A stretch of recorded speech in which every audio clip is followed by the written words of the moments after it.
The moment Felix Fairbanks stepped into the fast food restaurant as a new trainee, he knew something was wrong. The energy was tense, and employees looked overworked. He had inherited the six-location burger chain from his father 2 years ago, but after expanding corporate oversight, he had become distant from the day-to-day operations. Complaints had been piling up: long wait times, rude service, and high employee turnover. Felix needed to see what was really going on. To stay undetected, he took on a full disguise: gray dyed hair, glasses, and a slight stubble. He had never personally met most of the store employees, and since corporate rarely visited, no one would suspect a thing. He was just Phil, the new trainee. Felix was placed under the supervision of a trainer named Greg, a wiry man in his late 30s with a permanent scowl. The moment training began, Felix could tell Greg had no patience. "All right, rookie," Greg muttered, tossing a greasy spatula onto the grill. "This ain't rocket science. Flip the patties, don't burn him, and don't get in my way." Felix nodded, but before he could start, another trainee, a young woman named Wendy Ross, stepped up beside him. She was nervous, shifting from foot to foot. Greg, can you show me how to?" Greg scoffed loudly. "Oh, fantastic. We got a slow one. Look, Wendy, if you can't handle flipping a burger, maybe fast food ain't for you." Felix's jaw tightened. He watched as Wendy's face fell, but she stayed quiet, trying to focus. Greg didn't stop. "You new hires are useless," he muttered under his breath, just loud enough for them to hear. "You slow down the line, make my job harder, and then quit in a week anyway. Waste of time." Felix bit back his anger. He needed to see how far this went. As Wendy tried to place an order into the system, Greg sighed dramatically. "Oh my God, it's just buttons. How are you this bad at it?" Wendy flinched but kept going. Felix set his spatula down. "Hey, maybe she just needs a little more time." Greg turned to him, narrowing his eyes. "Oh, we got a hero here. Let me guess, you're one of those softies who thinks everyone deserves a trophy for showing up." Felix kept his face neutral, but inside he was furious. He had built this company's reputation on respect and teamwork. If this was how employees were being treated, no wonder morale was low. Greg wasn't done. When Wendy made a small mistake on the register, he threw his hands up. "This is what I'm talking about. You're hopeless. Just stand there and try not to ruin anything." Felix saw Wendy swallow hard, holding back tears. That was it. He had seen enough, but before he could act, something else caught his attention. The kitchen was a mess, grease buildup everywhere, equipment barely functional, and half the staff scrambling to keep up. The store was clearly understaffed, and the ones who were working looked miserable. Felix clenched his fists. This wasn't just about Greg, it was bigger than that. If this was happening at one store, how bad was it at the others? He knew one thing for sure: this was far from over. Felix kept his expression neutral, but inside his frustration burned. He had come in expecting to see inefficiencies, maybe low morale, but this was something else. The way Greg spoke to Wendy, the general tension in the air, the disrepair of the kitchen, this wasn't just a bad day. This was systemic. He needed to dig deeper. The lunch rush hit hard. Orders piled up faster than they could be filled. The heat from the grill, the scent of sizzling grease, and the constant beeping of fryers created a chaotic rhythm. Felix worked the station next to Wendy, watching as she struggled to keep up. Greg barked orders between tossing half-hearted glances at the food. A burger slipped from Wendy's grasp, landing on the floor. She froze, eyes darting toward Greg. He let out an exaggerated groan. "Unbelievable, that's waste, and that's coming out of your paycheck." Wendy's face went pale. "What?" Felix cut in before Greg could escalate. "That doesn't sound right. Accidents happen." Greg shot him a look, his lip curling. "Yeah, well, maybe if people paid attention, we wouldn't have accidents." Felix wasn't going to argue in the middle of a rush, but he noted it. Greg ruled by intimidation. Employees weren't just making mistakes, they were terrified of making them. As the shift stretched on, Felix caught more troubling details. The fryer oil was clearly overdue for a change, leaving an acrid scent in the air. The soda machine sputtered, barely managing a steady stream. The manager, a distracted man named Paul, emerged from the back once in a while but never stayed long enough to notice anything. Felix overheard two employees whispering near the drive-thru. "Think payroll's gonna be late again." "Probably." "I heard corporate's cracking down, but nothing ever changes." Felix's stomach tightened. Late payroll? That was unacceptable. He had always made sure funds were allocated properly, so where was the breakdown happening? He turned his focus back to Greg. The man was relentless in his criticism, targeting Wendy the most. When she hesitated with an order, he muttered something under his breath that Felix couldn't quite catch, but the way Wendy's shoulders tensed told him enough. Felix stepped closer. "Everything okay?" Wendy forced a nod, but her hands trembled as she keyed in the order. Greg scoffed. "She'll be fine if she stops acting like a deer in headlights." Felix had to bite back his response. He needed more information before making a move. As the rush died down, Wendy stepped aside to take a breather. Felix followed, keeping his voice low. "Hey, you doing all right?" She hesitated, then exhaled shakily. "It's just, he's like this every shift. I need the job, so I keep my head down." Felix nodded. "How long's this been going on?" She glanced toward the kitchen, as if making sure Greg wasn't listening. "Months. People report him, but nothing happens. Either Paul ignores it or corporate doesn't care." Felix's jaw tightened. He cared. Before he could respond, a customer at the counter raised his voice. "I've been waiting 20 minutes. What's going on back there?" Paul finally emerged, his expression bored. "Sir, we're doing our best." The customer wasn't having it. "Your best." "I've been here forever and my order's still wrong." He pushed the tray forward, revealing a burger missing half its toppings. Paul barely glanced at it. "We'll fix it." Greg muttered under his breath. Maybe if customers weren't so picky. Felix had seen enough. The poor food quality, the broken equipment, the mistreatment of employees, this wasn't just mismanagement. It was neglect. He wasn't going to let it slide. Felix stood at the grill, his hands steady despite the storm brewing inside him. The day had peeled back layers of dysfunction, revealing something worse than poor management. There was a culture of neglect, and it was rotting the company from the inside out. He had seen it firsthand. Employees walking on eggshells, equipment barely holding together, and customers leaving frustrated.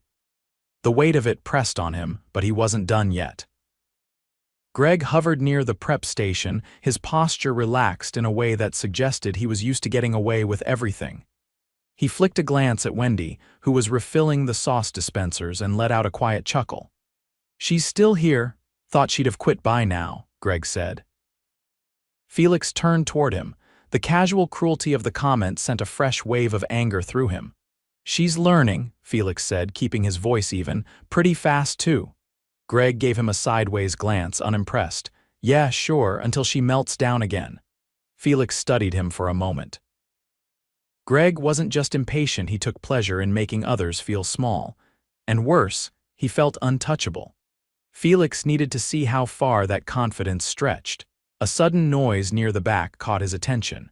Two employees were struggling to lift a heavy box of frozen patties off a cart. The packaging was torn and frost clung to the edges. Felix stepped over to help, gripping one side of the box. "This happen a lot?" he asked. One of the workers, a guy named Lewis, nodded. "Yeah, we get bad shipments all the time. Half the stuff is either thawed or packed so bad it's falling apart. We tell management, but nothing changes." Felix's stomach tightened. It was another piece of the puzzle.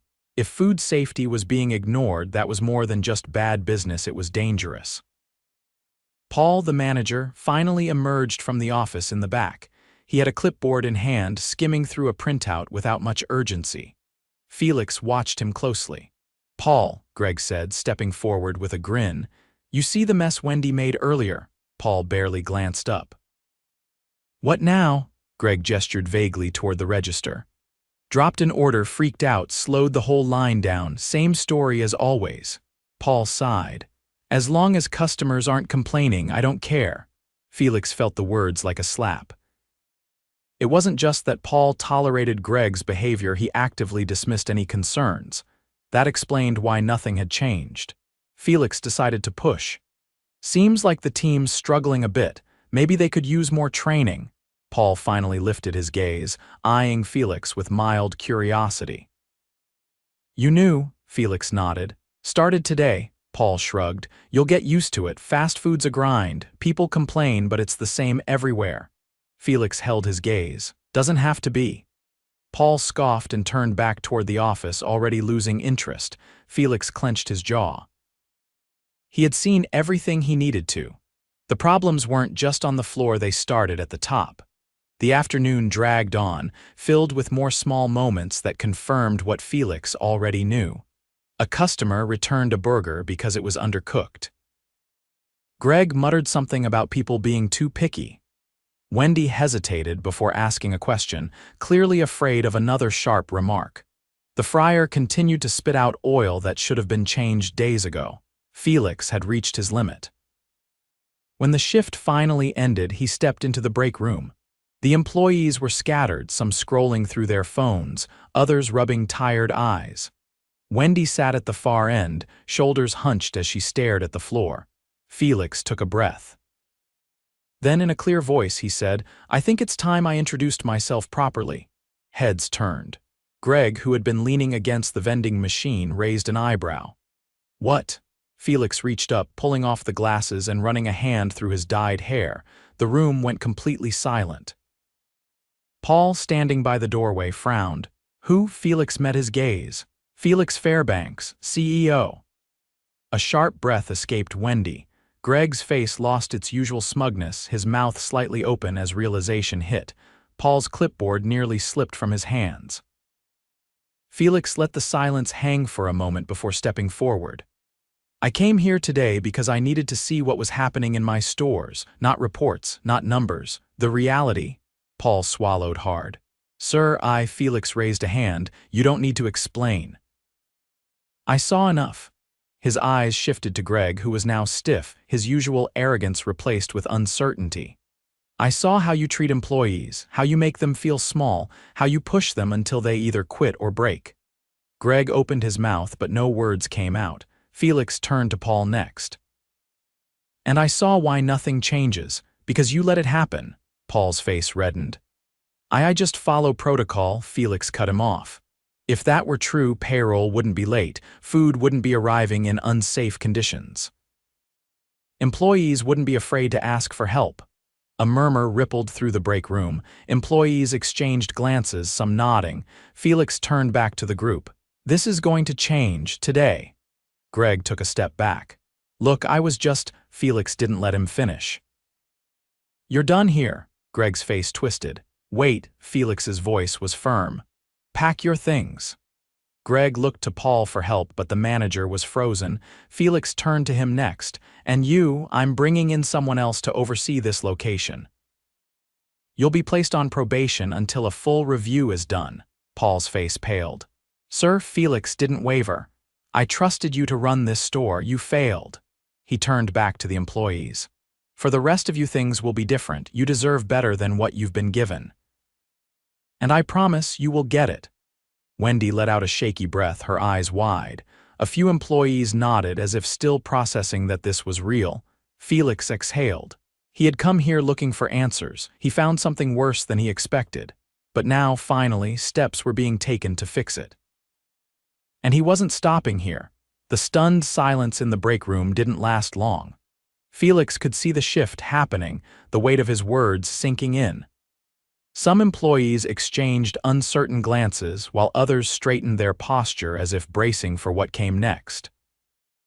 Greg, still standing by the vending machine, looked like he wanted to argue, but he must have realized there was no point. His hands twitched at his sides before he turned sharply and stormed out without another word. Paul adjusted his collar, his face still pale. He had always operated under the assumption that corporate either didn't notice or didn't care. Now, with Felix standing in front of him, there was no escaping accountability. Felix didn't let the tension drag. He turned to the employees who remained. "This isn't just about cleaning up one store," he said. "I need to know what's really been going on, what's been ignored, what's been dismissed." At first, there was hesitation, then Wendy spoke. "The schedule," she said, "it's never consistent. People ask for specific days off, but it gets ignored, or we get shifts we didn't sign up for. And when we ask about it, Paul just tells us to deal with it." Lewis, the worker from earlier, nodded. "Yeah, and when someone calls out, we're expected to cover without notice. No overtime, no extra compensation." Felix kept his expression unreadable, though inside, frustration built with every word. Another employee, a woman in her late 20s, shifted in her seat. "Supplies are always late. We run out of basics, and when we bring it up, we're told to make do, but it's hard to keep customers happy when we don't have what they're ordering." Felix turned to Paul. "And what's your response to this?" Paul's throat bobbed. "We do our best with what we have," Felix cut him off. "That's not an answer." Paul hesitated. "Things slip through, we're short-staffed, it's not intentional." Felix studied him. "Yet you had time to ignore complaints, to let a toxic culture take root. If you were overwhelmed, you should have said something. Instead, you let it fester." Paul's gaze dropped. Felix turned back to the employees. "Who else?" A younger worker, probably fresh out of high school, hesitated before speaking. "The equipment. The fryers, the grills, the refrigeration, it's all barely working. Sometimes we have to unplug and restart things mid-shift just to keep them running." Felix nodded. "Why wasn't this reported?" Paul sighed. "It was, but maintenance requests take time and corporate approval is a slow process." Felix's jaw tensed. That was on him. Somewhere along the chain, efficiency had broken down. He exhaled. "All right, here's what's going to happen." All eyes locked on him. "First, payroll issues are getting resolved immediately. No one should be waiting on money they've earned. Second, schedules will be structured properly with input from employees. No more last-minute changes, no more being forced to cover without notice. Third, I'm bringing in a new general manager to oversee operations, someone who prioritizes the team." Paul swallowed hard. Felix continued. "New equipment is being approved today. I'll personally oversee the process to make sure repairs and replacements happen fast. And as for the culture here, it changes now. Anyone who treats their coworkers with disrespect won't have a place in this company." He let his words settle. Then he turned to Wendy. "You deserved better than what you got today," he said. "The way you were treated was unacceptable, but I saw how hard you worked, how you kept going despite it. I want you to stay. And I want to make sure you have the support to grow in this company." Wendy's eyes widened. I appreciate that." Felix turned to the others. "If you want to stay and be part of the change, I'll make sure you have what you need to do your jobs well. If you're tired of being ignored, that stops here." A beat of silence. Then, one by one, nods. Felix exhaled. This wasn't just about fixing a single store. It was about making sure this never happened again, and he would make sure of it. Felix left the break room with a clear direction in mind. The employees had spoken, and now it was time for action. He pulled out his phone, stepping into a quiet corner near the stockroom, and dialed the corporate office. The call connected quickly. A familiar voice answered. "Felix. Everything all right? I need immediate approvals pushed through for store repairs," he said. "Equipment replacements, overdue maintenance, and a full audit on supply chain efficiency." There was a brief pause. "That's a lot to process at once." Felix's tone didn't waver. "Then let's process it quickly. I just spent the day inside one of our stores. The conditions are unacceptable. Delayed shipments, faulty equipment, payroll inconsistencies, none of this should be happening." Another pause, then a resigned sigh. "I'll get the paperwork moving." Felix ended the call. He wasn't done yet. He dialed another number this time for the regional manager overseeing store operations. The voice on the other end sounded surprised. "Felix. This is unexpected. I need you at the Eastwood location immediately," Felix said. "We've got a management overhaul happening." There was hesitation. "Overhaul?" "The general manager here allowed a toxic work environment to fester," Felix said.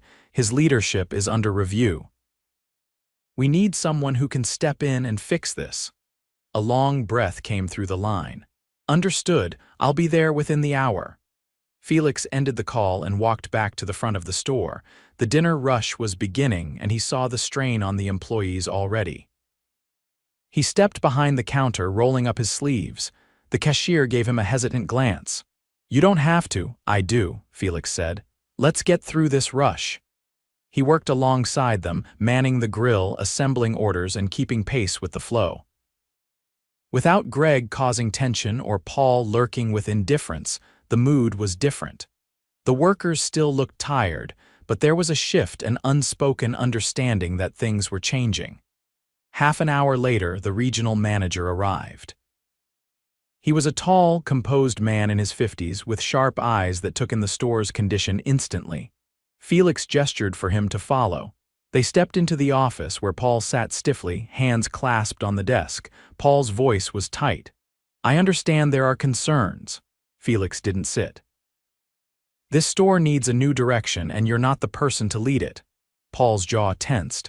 "I've put years into this company." "And in that time you let problems pile up," Felix said. "This isn't just about one bad shift. It's a pattern, a neglect of responsibilities that affected your team and the customers." The regional manager folded his arms. "Felix has already briefed me. We'll be conducting a full review of your performance, but for now, you're being placed on administrative leave until further notice." Paul's face reddened, but he didn't argue. He seemed to know there was no ground left to stand on. As Paul left the office, Felix turned back to the regional manager. "I want a strong interim manager here within the next 24 hours, someone who knows how to lead with accountability." The regional manager nodded. "I'll make sure of it." Felix stepped back onto the floor. He caught Wendy organizing the prep station, her movements more sure than before. She glanced up as he approached. "I didn't think you'd actually do all this." "You deserved better," Felix said. "All of you did." Wendy hesitated. "Does this mean things will actually change?" Felix met her gaze. "It means they already are."